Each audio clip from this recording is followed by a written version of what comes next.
Welcome back to the podcast, everyone. We're back to an hour long. We're going to actually have a full-fledged discussion, Sheroy and I. How are you, mate? It's been a I'm little good. while since we've been able to deep dive into football. You all good? It's been too long, man. I mean, at least you get to do it on other pods, right? I'm sort of sitting here looking forward to this one. So I'm glad we're back to the hour, man. But look, bro, I'm happy, I'm healthy, I'm housed, I'm on a pod with you. I can't complain, bro. How are you?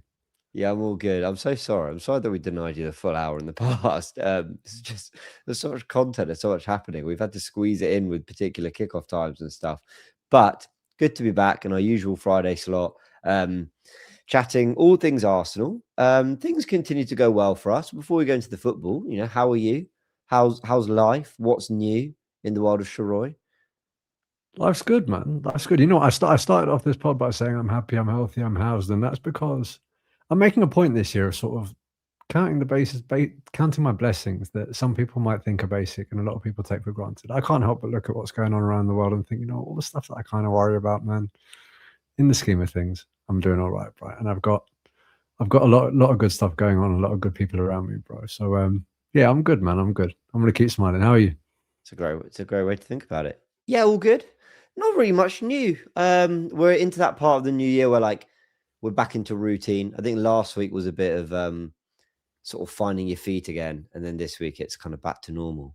Do you like the sort of end of year lull? You know, the carnage of not knowing what day of the week it is, and January in itself feels like such a dragged out month. I don't know, some people like this month because it's quite calm. There's not a lot going on. And everyone can kind of just get on with life a little bit. Other people think, no, it's really boring and they've got the blues because they've come out the holiday season and all that. How do you feel about it? Yeah, January is my least favorite month of the year, bro. I'll be honest Yeah. with you, because I know that people call it like a lull, but for me, bro, it's like we get back to work, right? It's the start of a new year and everything just gears up, bang, bang, bang, bang, bang. But one good thing about it, this kind of goes on to a little story I have actually. One good thing about it, I've been able to get back into my gym routine, right? Because end of Nice. December, Lord knows I let it go, right? Now I'm at a gym, quite a few Arsenal fans, quite a few Chelsea fans too, right? So on Wednesday night before the game, we all got in there early because we wanted to get home before kickoff. And I'm sitting there. I'm one of those guys. I believe the term is I raw dog the gym. Yeah, I don't go in there with friends. I don't go in there with earphones. It's just me and my thoughts. So I can hear everything that's going on around me, right? And it's about 1:45 when lineups are due, and I don't realize what time it is. And I just hear someone shout out, "He always does this." And I thought, is there about to be beef in the gym? What's going on? Like, is someone going to kick off over a machine? And it's a Chelsea fan looking at his phone. And he then just goes, "I knew Trossard and Saliba would start." And I was creasing on the chest press. I was like, bro, I believed Arteta. Clearly my man did as well. And then I immediately pull out my phone. I look at the lineups and I'm like, oh, okay. He was messing around. But we look at lineups through the lens of the Arsenal fan. Yeah, this is the first time I've actually seen a real-time reaction of an opponent who's clearly watched our presser, is clearly gearing up for our lineup, seeing it and is deflated immediately by looking at it on paper. And that was a good feeling, and it manifested itself in a win at their gaff as well. So it was nice. That's hilarious. What a random kind of thing to witness, just a Chelsea Yeah. fan losing their heads over our 11. Because you're right. I mean, the amount of times I've lost my head over rivals 11s thinking how we can do anything against this. I tell you what, it was quite nice. We'll go into the Chelsea game in some detail in a sec, but it was quite nice having almost the complete flip of what happened at the bridge before. They had Caicedo, Palmer return, Reece James, Enzo, all these players available. João Pedro leading the line. Esteval started that game. There was so much hype and excitement. Their best centre-back partnership. Off the back of some great wins against Barcelona, a good win away at Burnley, a lot of hype and excitement around them. And we came into it with Saliba injured on the day, Gabriel already missing, Gyökeres not available, Trossard not available. And it was quite nice to see the flip of actually us going with the stronger 11. And I think everything but the scoreline showed in the 11s of what was expected, kind of showed in the performance and throughout the game, just perhaps not necessarily in the scoreline, which could and should have been more convincing. But I've got an interesting take on this as well. I want to know how you felt about the game, though, first. A couple of days on, how do you feel? First leg of the Carabao Cup, we both thought we'd go out sooner. Here we are in the semi-final against Chelsea. We made a good start. But how do you feel? What was your feeling at full time when it ended 3-2? I thought, you know what, we could have made it count a bit better. We could have put it to bed, but I'm not too upset about it. Just because, I mean, I just don't see them coming to our gaff and knocking us out of the tournament. Ultimately, we left the ground of a London rival with fans who had been saying, look, we absolutely cannot tolerate another loss against this lot. This is our only chance at silver. I mean, let's not forget, you know, a lot of people have placed importance upon the importance of silverware for Arsenal, right? But let's not forget that, notwithstanding the fact that Chelsea had a depleted squad, they have a very expensive squad. They're not going to win the Premier League.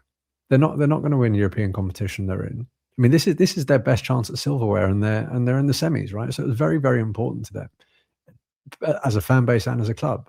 Perhaps in many ways less important to us because we do have alternatives if things didn't go well in this semi-final. But ultimately, we're the ones that came out with a win. Look, I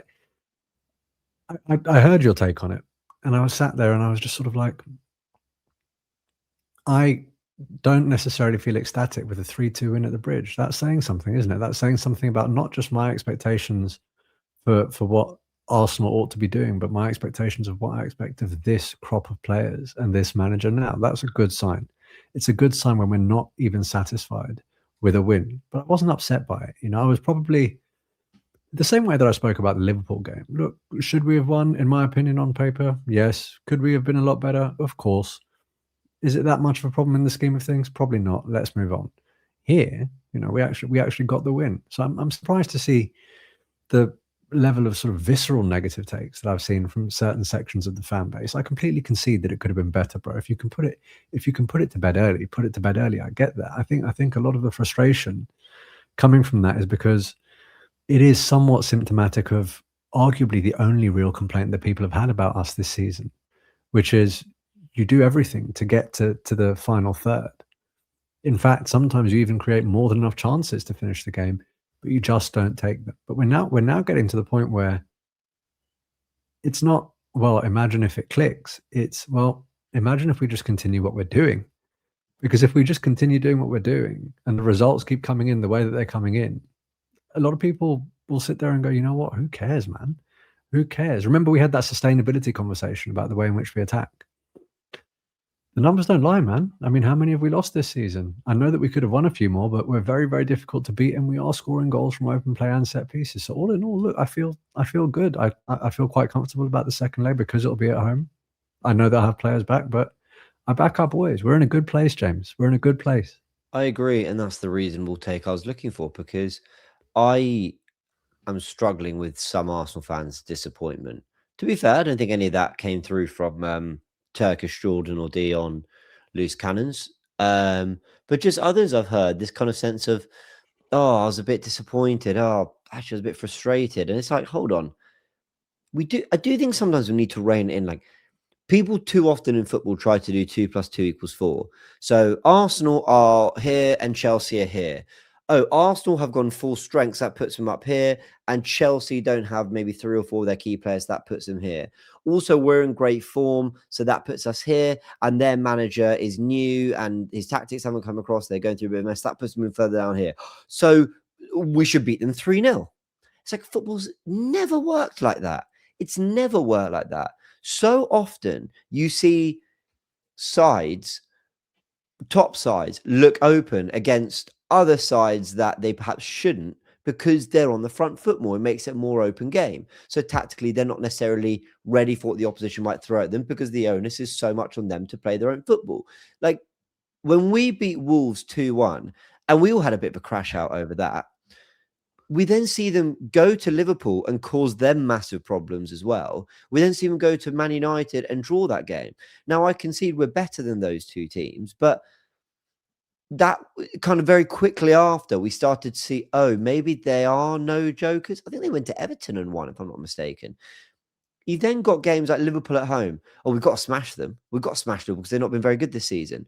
Totally ignoring that. Well, okay, but for the 8 games before that, they hadn't lost because they tightened things and they made it a priority not to concede goals. So yes, PSV scored 4 against them at Anfield. Doesn't mean we're going to score 6 against them at the Emirates. So anyway, all this to say that, did I feel like we could have done a bit more against Chelsea? Maybe. But why do we not think that even with the players missing, that the talent they still had out there, the new manager bounce, the fact it's a cup semi-final at the Bridge, was it going to count for something? And we still scored 3 goals, and we were still comprehensively the better team, and clearly more tactically confident and cohesive in what we were trying to do. The 2 goals we conceded, and I said this to Jordan on Loose Cannons, I don't think it's anyone's fault. I think they're just well taken by Garnacho. You know, we can't deal with the cross to the back post. That can happen. He finishes that perfectly. And then the second one, Gabriel wins the header. It falls beautifully to him and he finishes it well. Like, I don't think a lot was done wrong in either of those goals. So, okay, but we scored enough to win. And haven't we complained about that before with Arsenal? So I just found the negativity around the game really strange, whilst also making my point in my match reaction that I was like not absolutely enthralled with the win. But that says more about the standard we've got to. But we should never not be happy about winning at Stamford Bridge, because trust me, there was a time where we never won there, when we never beat Chelsea. And there will be a time in maybe 10, 20 years where we go through a similar run against someone, because those are the natural cycles of football. So just enjoy this. Just enjoy these moments. Yeah, look, if I wanted to, man, I could have very easily come here and I would have been telling the truth if I said all of this. I could have said, I don't understand why Jesus was offside towards the end when he should have won that penalty, because he could see the entire line. I don't think he should have been. I could have been disappointed with that. I could have sat there and said, yeah, Timber was great defensively, but offensively, I feel as though he left something to be desired. I could have sat here and said, I think our wingers could have found Gyökeres a lot quicker and maybe he could have had more than one. I could have sat there and said, why are we conceding cheap goals? You know, these are, I know you say there's not too much that we did wrong, but particularly for their second, I think we could have dealt with that in terms of not overloading the front post and having 1 or 2 more at the back post a bit better. Fine. But that wasn't my overarching sentiment. That was just stuff that annoyed me. Yeah. But I was far more pleased with the fact that Zubi basically made Fofana look an absolute fool and scored a goal that had me jumping off my sofa. You know, I mean, we often look at. I went crazy for that goal as well. Yeah, the thing with football fans, man, we operate in our own echo chamber in a way, because we look at content and we listen to opinions of people that tend to support our club, right? But go and listen to Chelsea fans now. Like, Matisse is a Chelsea fan who I do listen to, not just because I like the guy, but I think behind all of the jokes and the entertainment, I really like his footballing opinions. I mean, he sat there and said, I felt as though my team was castrated and we were at home. We can sit here and say that we had all of those players out, but look at the players that we had out there. Look at the amount that Fofana costs. Look at the amount that Fernandes costs. Look at the way in which we speak about Esteval. Sanchez was our first choice keeper not too long ago. Right? Look at Cucurella and the way that we praise him. These guys were on the pitch and they ultimately let Arsenal come to our gaff and play like the home team and score 3. And the overarching sentiment here is that we were lucky to get the 2. That's not good enough, right? And I think that is in actual fact a far more accurate depiction of the way that I felt, as opposed to the hypercritical stuff that I could have sat here and rattled off and led with, but I didn't, for a reason, because ultimately, how often do we get told that, yeah, you can sit here and talk about your performance and your XG, but it's the results that matter. But now that we get the result, people want to focus on the other stuff. I think it's symptomatic of football fandom at the moment. But bro, Premier League's looking good. Europe's looking good. FA Cup's looking good. Carabao Cup's looking good. Managers looking confident. Player fitness in general terms, aside from certain things in the back line, looking good. You know, I mean, I'm excited, man. I'm excited. Yeah, I'm too. And I think the team looks so calm. That's what I like. And, you know, that's why I was so disappointed with how a lot of that Liverpool game panned out, because I felt like it was such a move away from the character that we'd shown most of the season. But Chelsea was kind of back to it. It was back to that. I think we wanted to make a point that we'd learned from that Liverpool second half. And actually, we wanted to be aggressive. We wanted to acknowledge that a team was missing those players and we wanted to stick it on them. And I love that.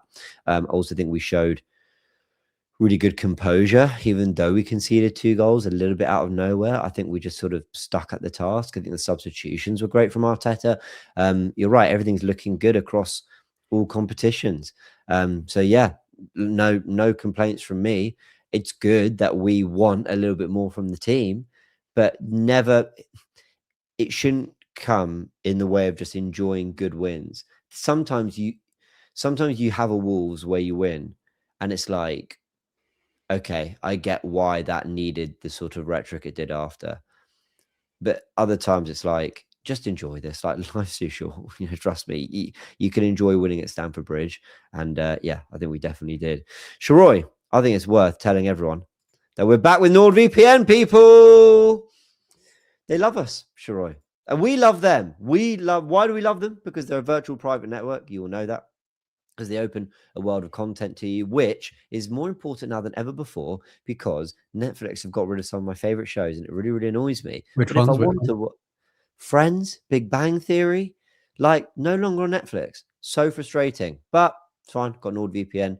That means I can access servers around the world and open the world of content at my disposal. But also, when I go abroad, I can watch the stuff from home that I love. And I'm not gonna lie, I'm low key hooked on Married at First Sight. But great Hold show. on. Someone told me that Married at First Sight Australia is resuming, but it comes out a bit earlier there than it does here. Is that right? Well, there's another use. I think that's a reason to get NordVPN. Not that I've seen the show yet. I know you told me to watch it. I haven't seen it yet, but it's unreal. It's Okay. unreal. All right. Maths Australia is unbelievable. But of course, you can all watch, other types of competitive content, sporting content, via the use of NordVPN. My favorite thing as well, like I've mentioned, if you are regularly tuning into this podcast, you'll know that one of my favorite things, genuinely, they protect you from the dangers of public Wi-Fi. You can get hacked. I don't know how many times I have to tell you this, people. I've seen it happen. I've seen people's Instagrams get, hacked and hacked badly.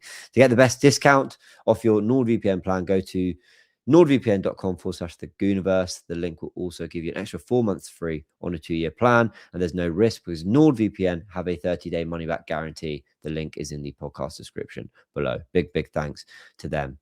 And go watch Maths, everyone. It's really, really good. You know we are getting rinsed in the comments for talking about that sort of reality show on a football podcast. I already know that there are going to be those sort of ultra masculine Donnies in the comments. They're like, what are you two doing talking about this? I haven't seen it, but from what you told me, bro, like I will like it. But I'll say to people, just watch it. Just give it a go. And I don't know anyone who's never, because I was the same. I was like, nah, like I've got enough reality TV, Love Island every summer or whatever. I was kind of fine on that front. And then I watched this and it's the best of the lot. So. I've never watched Love Island either, but I watched Love is Blind. Oh, yeah, okay. I watched that to start off with, yeah. And then bizarrely, bro, I think it was because I was on like the dating apps earlier this year. I think they were using those for the season of Love is Blind UK they're filming now. I think they were looking for people that aren't influencers and are slightly more, like civilian types. I was approached by a couple of people from casting agencies saying, look, would you want to audition for Love is Blind UK? And I was wow. I asked a few, I think they're just looking for single people that were like relatively normal that they thought might be a good shout, right? And I messaged a few of my mates and I was like, should I do this? And they're like, bro, if this goes well, you could retire. It'd be great for your football podcast stuff. And I was just like, you know what? I can't do it to myself, man. I can't sit there and propose to someone from like behind a wall or something and have to go through it. I just You can't. were asked to be on Love is Blind UK. Well, I would have gone to what I think would have been an audition, right? This is a casting agency that said I might have been a good fit.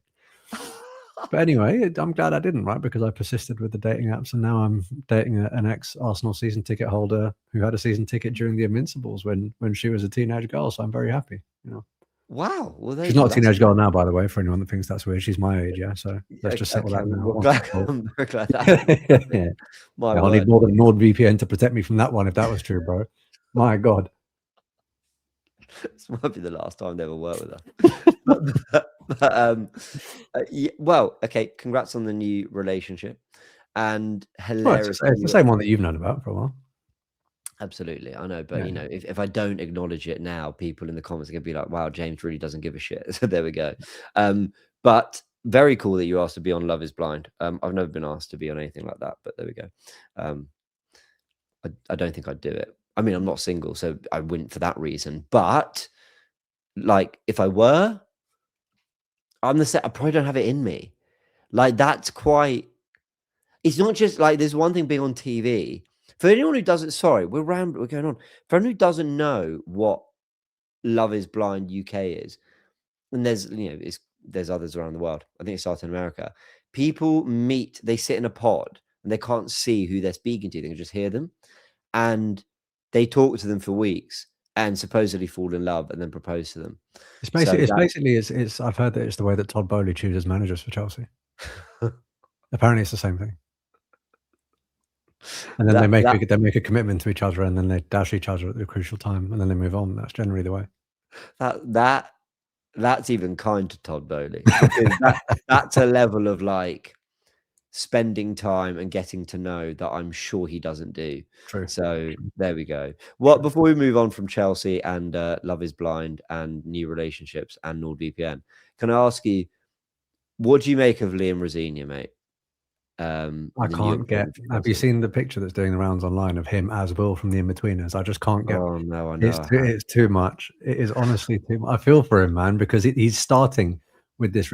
Are you asking what I think about him as a bloke in terms of the way that he presents, or what I think about him as a football manager? Like kind of both. And you know, I want to be. Let me actually be really careful with this, because I want to make it clear. Like, people might sound being soft, but let me just get this in. Let me just get the caveats in. In no way, shape, or form are we trying to like advocate like bullying someone for, I don't know, how they talk or present themselves or anything like that. He will be judged on his results and the football Chelsea play. And I do think some people are going a little bit far with that. I think the reason I ask you is because he does have, and you know, I hope when he sees this criticism of him doing the rounds on social media, he kind of takes it in good spirit. He just has a lot of David Brentisms. Yeah, like, you know, the whole, you know, saying to French media, the word manage, if you split it, it's man and age. That's what we're doing. We're aging men. It's like, oh no, it's so bad. And I watched his interview with Joe Cole, and there were quite a few things that were just so David Brent. Like, you know, you ask my mates now, you know, I was managing the school team at 11. It's like, you probably were, because why would you lie about it? But it's very funny. And yeah, he seems like a really nice bloke, and that came across before when he was on Sky, whatever. And he's not just been plucked out of punditry. He was at Derby and then Hull and Strasbourg, and you know, everyone seems to have glowing reports of him at all those clubs. So he might be a success. But I wanted to ask what you thought, because he has been quite memed, but also we came up against him.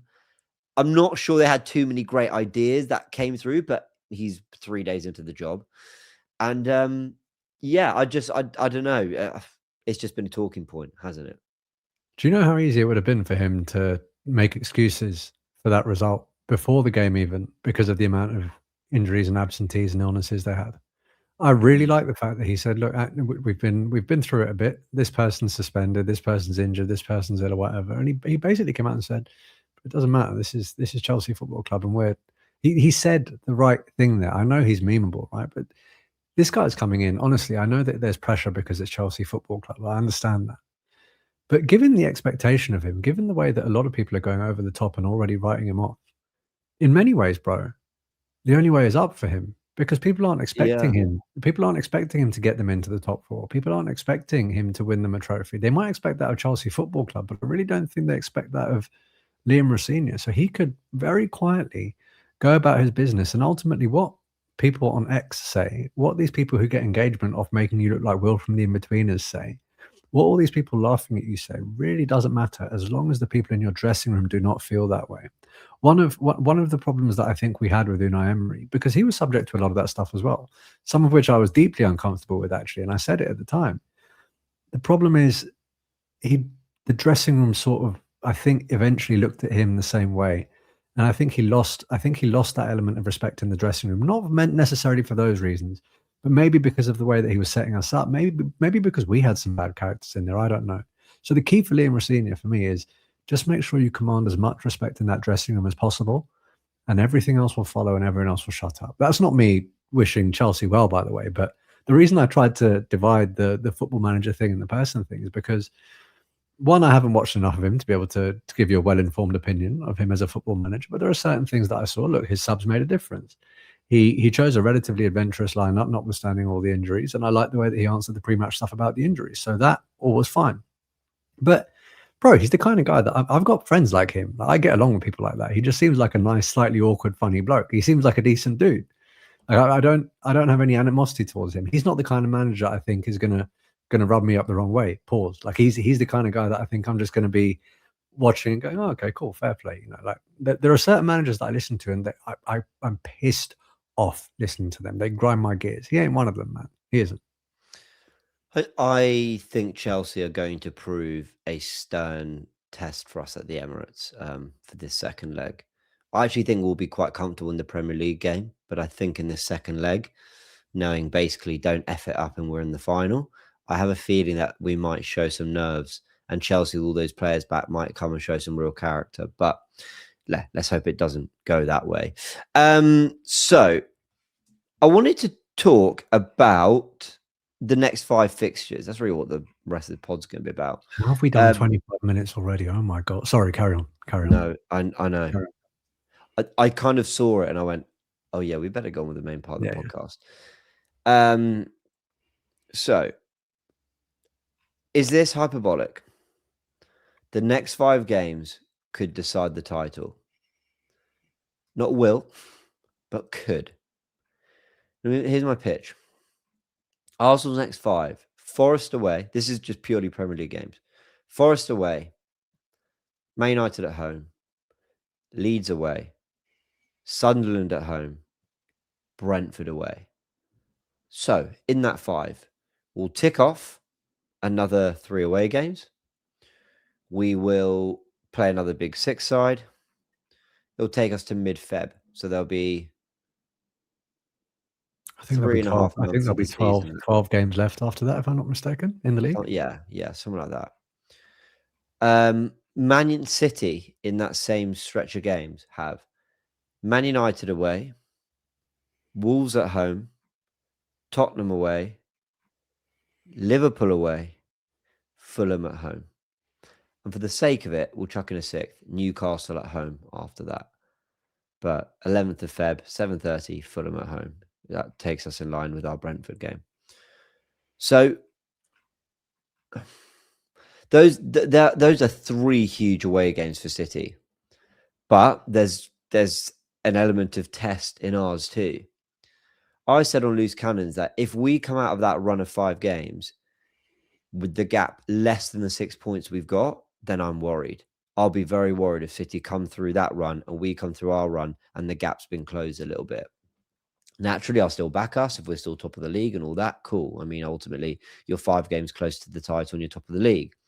But if the gap was to close, that means we've dropped points and City have picked up some very impressive results at very difficult away grounds. And that's what I'm a bit concerned about. If, however, they do slip at any one of United, Tottenham, or Liverpool, and we purely better just one of their match days, we can match everything else, but just better one of them, that 6-point gap could be 9, could be 8. Maybe they drop points at United and Liverpool, and then suddenly 8 becomes 10. I don't know.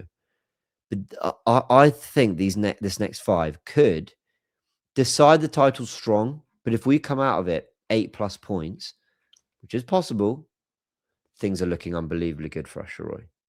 Yeah. And I'll tell you why I agree with that. I'm one of those guys that believes the title race proper begins in the last 10 games. When you're suddenly into single figures with the amount of games that are left. Okay. And if you look at our last 10 games, yes, the Etihad is included. But if you look at the rest of those games, a lot of them are at home and they're favorable. I know there's no easy game in the Premier League, but even the away games, aside from the Etihad, they're favorable fixtures. Okay. So I think if we can get to those last 10 with the gap slightly wider than it is now, knowing that we go to the Etihad, I'm happy. And the only way that we can do that is by ensuring that we are on job for the next 5. And I think, to be honest with you, where you've stopped with our fixtures, you've gone for the next 5. But the 2 that are after the 5 you've listed and before the 10 that I've been talking about are away at Tottenham, which on our predictions pre-season you said we lose at the Lane this year, right? I'm not saying that to throw shade at your prediction. I'm saying that just to exemplify the fact that we're due a bad one there. Their form aside, and if I'm not mistaken, the other one is Chelsea at home. Look, they're not they're not easy games. So if I extrapolate your 5 to maybe those 7, very, very important. Now, when you go through the games that we have, yes, Manchester United at home, I understand. We're better than Manchester United and we're at home. But remember what you said at the beginning about, well, we're here and then they're there and then their manager's here. And then that's not how football works. Sunderland coming to our gaff, Sunderland on their day. Look, we've been victims It'll to be it. difficult. Yeah. Albeit away from home, not easy. How often? I mean, I know we've done relatively well at Brentford away, but we've had some bad days at Brentford away too. Leeds, who wants to go to Leeds right now, man? Who wants to go there right now? They've given the best clubs in the league over the last sort of decade. The 2 best clubs have been what? Manchester City and Liverpool. Gave them both a really, really tough time from memory at their gaff, right? I think they got a point off City and they beat Liverpool at theirs and drew with Liverpool at home, if I'm not mistaken. Something along those lines. They had a really good record against those 2. And then there's the psychology element of it. I think Turkish was alluding to it on Loose Cannons. When you look at the Liverpool game, and it's the game where you could create the 8-point gap and gain the real psychological advantage. Now, that was one example of a failed test. There are a number of examples where we've actually passed that test beforehand, but that's one example of we're not quite as rock solid as some might think, right? And that's not just because of who we are, but that's also because of the quality of the teams that we're coming up against. They're so important because, and this is where I think we've done well. We're not going into the second leg of the Carabao Cup, which will be sandwiched somewhere in there, needing to overturn a deficit. We're going in there with a lead. We're not going into this Inter Milan fixture. We're not going into these Champions League games knowing that we need to win all of them to be secure. We're not going into this part of the season knowing that we've left ourselves really, really short in terms of squad numbers. We're not. We've done everything to give ourselves the right platform for this period in time.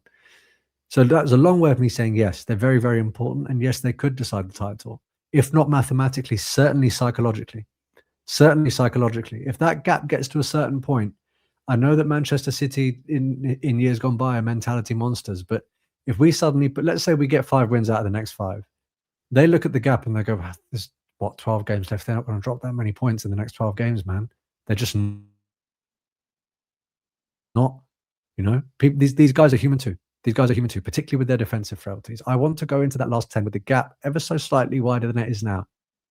And I also, sorry, I've been rambling on. I also don't like, it's not that I don't like, but I'm not quite comfortable with this assertion that, if it's only 6 points by the time we go to the Etihad, we're fucked.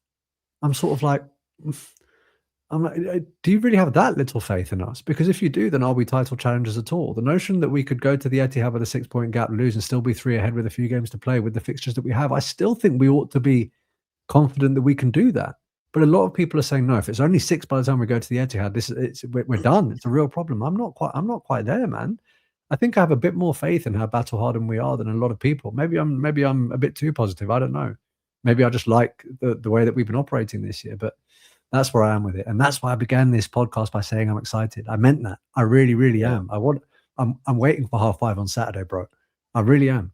Yeah, no, I know what you mean. And you said something there that I really want to pick up on, which is whether you win it or lose it, quite literally in the next 5 games is it's impossible, I think. But psychologically, it certainly is possible. And I think that's really interesting because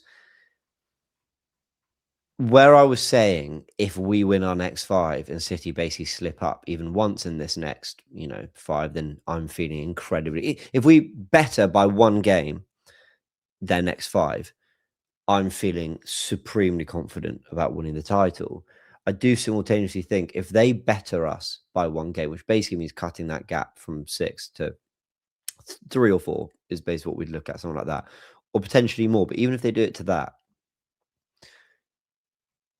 this is going to sound very hyperbolic, but I would start to think City are going to do it because that's a really, really tricky run of 3 away games in a row. And will have slipped up at places you can drop points, but not places you should. And what it will be directly compared to City. And it's not even to the next 5, it's the next 4. And basically people could easily look at that and go, City had a much harder run and that gap closed. In the same way that people were saying over the Christmas run, we had awkward games like Villa away, Everton away, Villa at home, Liverpool, all this. we went into that run with a 4-point lead. We came out with it with a 4-point lead. Then the week after, we had a 6-point lead. Like, in the same way, you can kind of demoralize. And I think City were a bit demoralized. You could see their reactions at full time against Chelsea and Brighton. I just wonder whether there's, if things go wrong, it starts to do that the other way for us. I know it's a bit crazy. I just think this next 5 games is huge. If City win the league, I honestly think this stretch of 5 will be talked about massively. I think will be talked about massively. Not beating Liverpool and making it 8 points, and then not capitalizing on this run of games that City had. Now, if they win all 5, but we're still 6 points ahead, at the very least, we've put 5 wins on the bounce, and we've gone fair play, great results. Where's it got you? Because that can be something too. It can even be demoralizing them to go, oh my word, we've just put in 3 massive away performances, arguably 4 with Newcastle in the Carabao Cup. And we're still 6 points behind Arsenal. Oh, we've got them in a final. And do you know what I mean? Like, psychologically, I think this next 5 could be huge for either team. And if they do cut that back, they will start to smell blood. They'll start to go, okay, yeah, we've come through that and we're close to them. That's huge. So I think that's a major, major part of it, Sheroy, for me. Yeah, but there is another school of thought which suggests sometimes when you get clamped in the jaw, it focuses you a bit again. So let's say after Has this any run, team beat? Sorry to cut you. Has any yeah, team beat City like that? Liverpool, for me, won their different 2 season, titles because different season. they pulled away from them quite significantly. I just don't know if you get what I mean. I just don't know if it's a realistic thing to go punch for punch with City and then just nick it by a point on the final day. Yeah, and I'm going to sound like a broken record, but if I was sitting here talking about Manchester City with Kevin De Bruyne, Riyad Mahrez, Leroy Sané, Vinny Company, Sergio Aguero, if I was talking about that Manchester City, then I would say, you know Sure. what, I would want a double figure gap before I go to the Etihad. My God, Yeah. but I'm not, James. The way that you just spoke about how they drew so many games on the spin over what was a very, very crucial Christmas and New Year period that we actually managed to extend our gap to what it is now, and it could have been 8. It reminds me in a way. I know they're different teams, but last year, look, we were on paper sort of within touching distance of Liverpool towards the start of last calendar year. We had a few bad results. They had a few good ones, and ultimately, yeah, we were in the title. We were in a title race. We were their closest competitors, but I think the team and I think us up here, we were kind of like, we're not catching them. We're not Yeah. we're not catching them. And I think we could do the same to City. But if they do close the gap over this next 5 by 1 result, that cannot be the time to waver. It just can't. If we're going to sit here for the vast majority of the season and say Declan Rice has gone up to another level, we have a ridiculous level of defensive solidity. Zubimendi has come in and added a different dimension to the team. We've now got Trossard playing at a level that we didn't think he would be operating at. We've got Martinelli helping out with the bench, getting his first senior hat trick. We've got backup for Saka in terms of Noni Madueke. We've got all of those things, and we're saying that Declan Rice looks like a guy that simply won't let the outcome be anything other than what he wants it to be. We have William Saliba last night speaking to Paramount, I believe, saying, "Look, man, I think that Gabriel and myself, I think we're the best centre-back partnership in the world. But there's no point in me sitting here saying it because I know we need to win, and I'm tired of my pockets being empty at the end of the season." If everyone is saying that and everyone really means it, then things not being perfect or things not being ideal can't be when you give up. This is when it's crunch time. And I really do think the players have it in them, and I think they've got the stomach to step up to it against this City side, crucially. Mm-hmm. I think you mentioned Liverpool last season is fascinating because I remember this so distinctly because I was on a plane to Australia the 24th of Feb or something. And I remember Good getting on memory. that plane knowing we were hosting West Ham at home. If we won, we would close the gap to 5 points against Liverpool, who were going to the Etihad. That's how I thought about it the whole time. And we fluffed that opportunity. But even in December, January, early Feb, for all the issues we had all season, I always felt we were 1 win and 1 Liverpool slip away from this becoming a conversation again. And I know that people kind of go, yeah, Arsenal were never in the title race last year. That's true. And we fell out of real contention way too early. but we were at least there to apply a pressure. There was at least a frustration from Liverpool, like, oh, we just can't quite shake them off until that weekend where we fluffed it. 5 points never happened. It was 8 because we lost. Then they beat City and they made it 11. And it was like, okay, wow, we were hoping for 5. It's 11. It was a 6-point swing weekend. I just really wonder whether we can have anything like that over these next 5 Premier League games. Now, they go to United on Saturday, which, I mean, when you're watching this, it'll be 24 hours later. That could be. I think they're going to win at Old Trafford, but they play before that in that game. That's the kind of game. Sorry, they play Man United before our game against Forest. That's the kind of game where they mess that up. It brings us an opportunity, but we had that with Liverpool only the You week say you think before. they win there. Do you think it's almost a foregone conclusion that they win there? Are you strongly thinking they win there? No, because United could always do something. I just think United are so bad, but watch them come to the Emirates and be competitive. Yeah. But I mean, okay. Let me explain that a bit more. I think United will come to the Emirates and be very sensible in the way they try play, and will probably be like quite rigid, difficult to break down. But I think Michael Carrick's first game at Old Trafford against a Man City side that have been gettable, I think is going to encourage them to play, which makes it an open game, which I think favours City. It's the whole 2 + 2 doesn't equal 4 in football. You know, United away should technically be harder than United at home, and it probably is. I can just see a world in which actually we come up against a more stubborn side than City do a week later. I'm not making excuses. I just think that's the nature of it. But I mean, you know, I don't know. I don't know. Football's a funny old game. That's that weekend. The weekend after, if I'm looking correctly, they play Wolves at home. So let's say everything stays the same. They will beat Wolves. They will cut the gap to 3 points before we host Man United. Could be an awkward one. The week after, they go to Tottenham. So I'm just getting this correct. Right. So sorry, we go to Leeds at 3:00 on the 31st of Jan. Win that. That would put us, again, if all stays the same, 9 ahead of City before they go to Tottenham. So that's an opportunity to apply some real pressure. The week after that, again, we play Sunderland before they travel to Anfield. So if we win these next 2, just get it done, just maintain it at 6 by the end of the weekend, we've got back-to-back opportunities to put scoreboard pressure on City. And that could be massive as well, psychologically. I personally don't think they beat both of Manchester United and Tottenham. Wow. What about Liverpool? I don't think they're getting 2 wins out of those fixtures. Matt, look, remember how you spoke about the first game of the season when we went to Old Trafford? Yeah. When you were sitting there saying, yeah, but it was the first game of the season and there was a clean slate and they had new signings and Old Trafford was always going to be like that. And it led to us not quite having the composure that we required. This is a Manchester derby. This is a team that have just been dashed out of the FA Cup and have nothing left to play for. Yeah. This is a team that have now got Carrick in. This is a team that have recently, I believe, got Bruno back and I think should have some AFCON players back, if I'm not mistaken, for this fixture. Some very, very important players.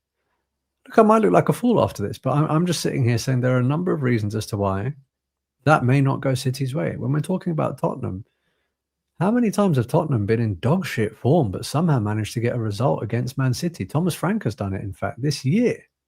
Yeah. Now, again, if they do get results against both of those teams, fine, because I back us too as well. But I'm just saying, I don't think it's going to be that straightforward for them. And then I believe it's 8th of February, Sunday 4:30, that they go to Anfield.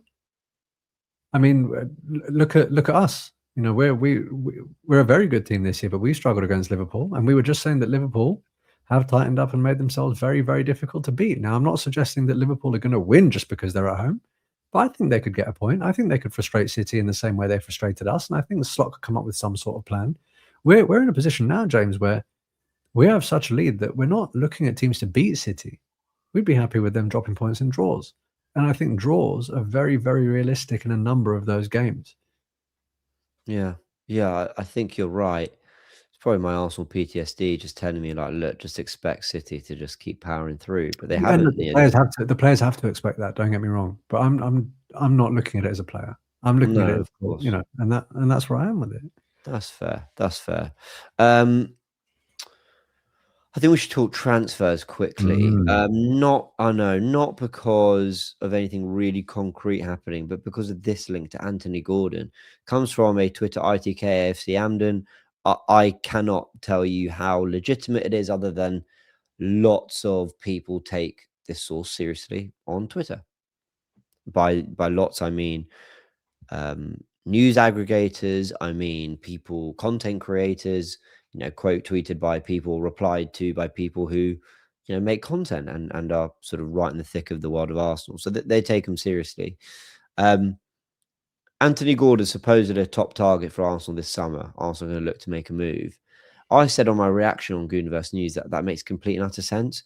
He's a touchline winger, very quick, could play left and right. I think one of Martinelli or Trossard goes in the summer. I think it's more likely to be Martinelli, and I think he's quite a good profile match. I think Newcastle would sell if they don't get Champions League football. I think he would want to go. I think the fee would be more reasonable than it would have been perhaps a year ago.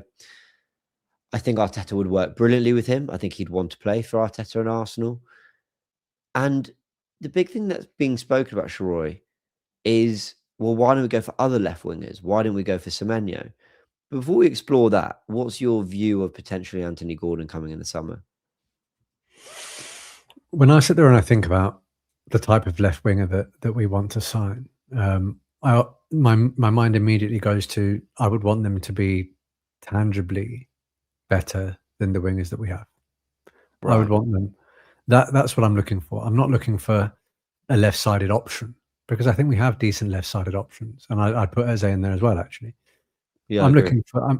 That was a position where I really was looking for something a bit more transformative, and that's why the version of Anthony Gordon that I've seen at Newcastle, not quite it for me. But that's not where I end this sort of conversation. It's because of what you said about, I think he'd like to play for Arteta, and I think Arteta would be very good at developing him into a more prolific winger. I know you didn't use exactly those words, but I do think that he has all of the raw materials where, with a particular kind of coach in a particular kind of system, he could be the version of a winger that I want, right? A lot of people are sitting there now typing in the comments saying, yeah, but we need ready-made. We don't need project. I'm not entirely sure that's true.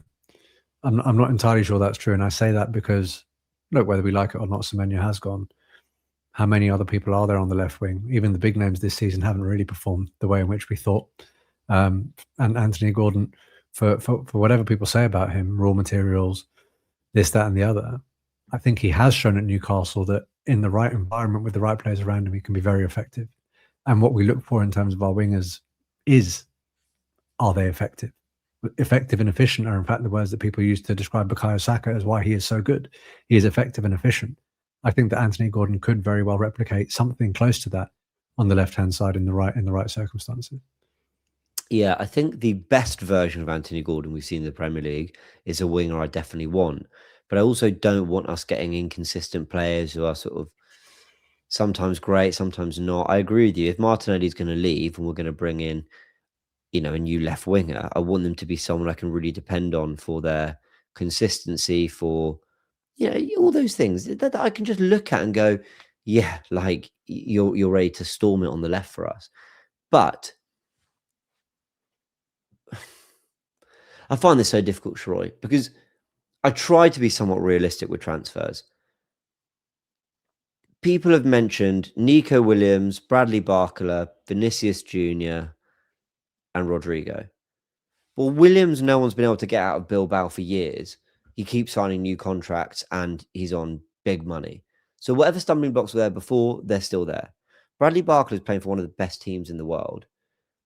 Is he French, Bradley Barcola? I have no idea. I think he might be. So leaving Paris isn't the easiest thing in the world. Carry on, I'll check. Yeah. Vinny Jr., how much money would he want? Because Real Madrid pay stupid wages. So who is breaking their wage cap to sign Vinny Jr.? He is French. He is French. Yeah. Rodrigo, apparently he spoke to clubs, around the country, like teams were interested. But again, big money to get him out of Real Madrid and to pay the wages that a player like that would want. I just don't see more realistic options than Anthony Gordon, other than Antoine Semenyo. And one of the things that came out of AFC Hamden and his kind of ITK updates was that Semenyo would have wanted Arsenal, but we couldn't guarantee that we would definitely come in the summer if we weren't coming in January. But even Semenyo, if I have to be really honest, he's made a great start at City and he looks a really good player. Cool. I think he's looked a bit inconsistent at Bournemouth at times. I think he's looked, at times maybe like he struggles to be effective in certain game states. Let me not do a complete 180 on how I feel on the player, though, because I think he's a very, very, very good player. I probably should have taken him seriously a little earlier when the likes of George and Alex on the Canon podcast were. But, the point I'm trying to make is there's no player without flaws. There's no player without imperfections. So whoever we do sign as that next winger signing, everybody expect imperfections, expect there's something to not be quite right about the player, and in the hope that Mikel Arteta improves it and we discover a consistency they couldn't quite discover before. I just don't think anyone is going to sign like a world-class left winger, because I think the last world-class left winger who moved was Kvaratskhelia. And he went to PSG, and Liverpool were in for him, chasing for the title at the time. I don't know whether they really firmed up that interest, but I think we need to just be ready. That's going to be that type of signing.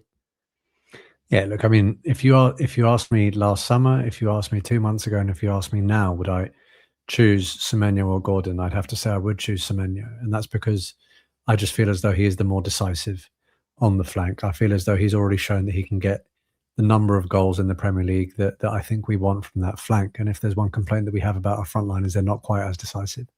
And I think he's demonstrated that. Would you have said that a year ago? So summer 2025, would you have said Semenyo over Gordon? It would have been a lot closer. Yeah, it would have been. It would have been a lot closer. I'll be honest with you.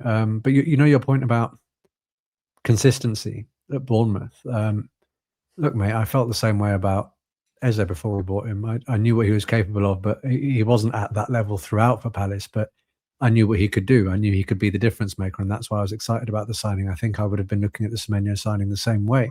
But I want to touch in on your point about the big money. Gordon's 2 years younger than Semenyo. Oh, really? Yeah. Just have to quit. I mean, it's so interesting the way we view players, isn't it? Yeah, in my head, Gordon was a year older, maybe. He's 2 years younger. Like, why can't he explode in the way Semenyo did in the right environment? Sorry, there's a point you want to pick up on. Carry on. No, and you're right, and that goes back to the point that I think we both made about in the right circumstances with the right environment and the right coach, right? And I think it will also make a huge difference. This is where I find it difficult to discuss the transfer window with any real certainty, because I think the transfer window, if you're a title-winning side, and the transfer window, if you're a side trying to win the title, you operate slightly differently, and they get judged slightly differently. I personally think that if we win the title and we retain key players in consequence, are we going to be in the market for a goalkeeper? No. Are we going to be in the market for anyone on the right wing? No. Are we really going to be in the market for a striker? I personally don't think so. I know a lot of people probably think we should be, but I don't think we will be. I don't think we will be. So maybe we're looking at a central midfield option and a left winger. So we're looking at a summer window where we're only really looking at 2 players. Yeah. Maybe. And at that point, if you're a title-winning side, all this fiscal realism, the parameters change, don't they? I know that we've made Saka the franchise player. I know that there's clearly a wage limit that this team are trying to structure, but ultimately that this club is trying to structure. But if you're only looking at 2 players, and you're looking at the level of eyes and the level of heads that you'd be turning because you're the title winners, then maybe those ones that previously were unrealistic. Our mindset has to shift with what we want in terms of transfer windows if we win the title, because you can't rest on your laurels and you do need to send a message. I know it didn't work for Liverpool in terms of the big names over the summer, but you and I both predicted, I think, that Liverpool would win the league in consequence, because even though they won, they went again. And I think we would need to do the same. And that's why I think maybe we could get a slightly more unrealistic winger. But let's see. Okay, fair enough. Mark Gehi to City isn't really moving along, is it? At the time of recording, it's not. Do you think he's holding out for a Liverpool or an Arsenal or a free transfer in the summer? Yeah, I mean, look, I've heard noises about Bayern as well, but I've Yeah. said it before and I've said it again. If I were Manchester City and I'd already brought in Semenyo and I was looking at the state of my squad currently, I'd be going hell for leather for a player like Gahey, quite frankly. He really could be the difference over the next 5 games even. He's Yeah. he's the closest thing I think you can get in terms of a January centre back in the Premier League is in terms of a plug and play centre back, for want of a better expression. Yeah. I think he is that. So Yeah. the only explanation I can have is that he wants something else, or he doesn't want to go now. So fair. Okay. I can't believe it. With 5 minutes to spare, let's get a score prediction for Forest.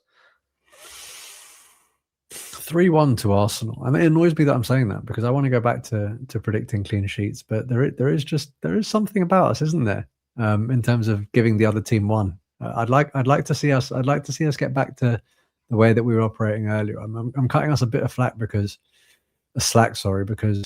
of the Calafiorian and Capia absences. I think that has led to rejigs that maybe lead to a bit of instability. And yes, Gabriel is just coming back and that sort of thing. I do miss Cala. I really miss Cala. Yeah, I think he added so much we've to us missed going him in forward. general. Yeah. Yeah. I think it really has altered the dynamic of the team. You know, it's not something that's spoken about, and it's not something that we dwell on because of the depth. And I think as Arsenal fans, given the squad depth that we have, we're almost embarrassed or shy to talk about injuries when I don't think we should be for certain players in certain positions, and he is one of them. Is there any indication of when he's back? I mean, I know that before the Chelsea game, A couple of weeks still. Apparently weeks, which is crazy. Yeah, and we don't even know what it is really. He just said it's muscular when he was probed. I mean, we've got 4 minutes, but I could rant about this for another 20. It Yeah. drives me insane. I understand the benefits to not saying anything. I get it. But it drives me insane that a player comes off in a warm-up and we're just told, yeah, a bit strange, we'll see how it is, only to find out they're essentially out for a month. Like, he'll be back at best a month after that injury. What's happened? Just tell us. It frustrates the hell out of me.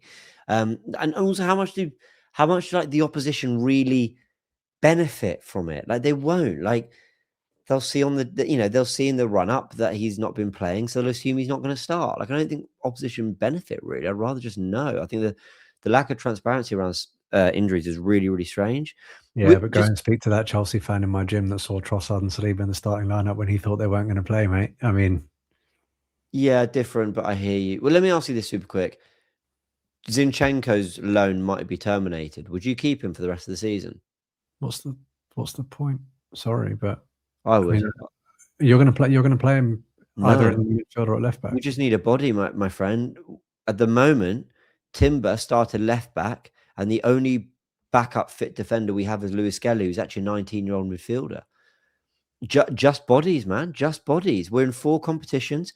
We've probably got a final coming. We've got a favourable tie against Wigan at home, so we're expecting maybe a third. We're probably going to play on top of what's scheduled now. There's a good chance to play another 2 cup games on top of that. I would. If Zinchenko's back, we're not going to get any money for him. I say to him, listen, mate, Nkapie's on 3 injuries already this year. Calafiori's on his 7th since he arrived at Arsenal. Hang around, and in summer, we'll let you go. But just hang around. Because he's on the bench for Forest. Why not just be on the bench for us? He could pick a Premier League winners' medal potentially at the end. Hell, he could walk away with 4 medals. I'm doing a tie. But, like, it's just stay. Just stay. What's the point? And the same way you're saying, what's the point keeping him? I'm like, what's the point putting the work in to let him go when no one in our defence can stay fit? I hear you. I feel like Arteta would sooner play Norgard or Declan Rice at centre back and rejig the back 4 than he would start Zinchenko in some of these games. To be honest with you, if he's fine for the big games, but Wigan at home. Okay, yeah. Like, I don't want Gabriel playing against Wigan at home. I don't want that.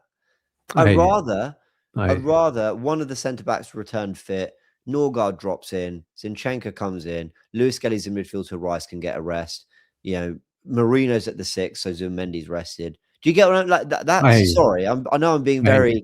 No, I hear you. I'm coming across as Zinchenko's biggest ever fan. I still think he's a good player, but yeah.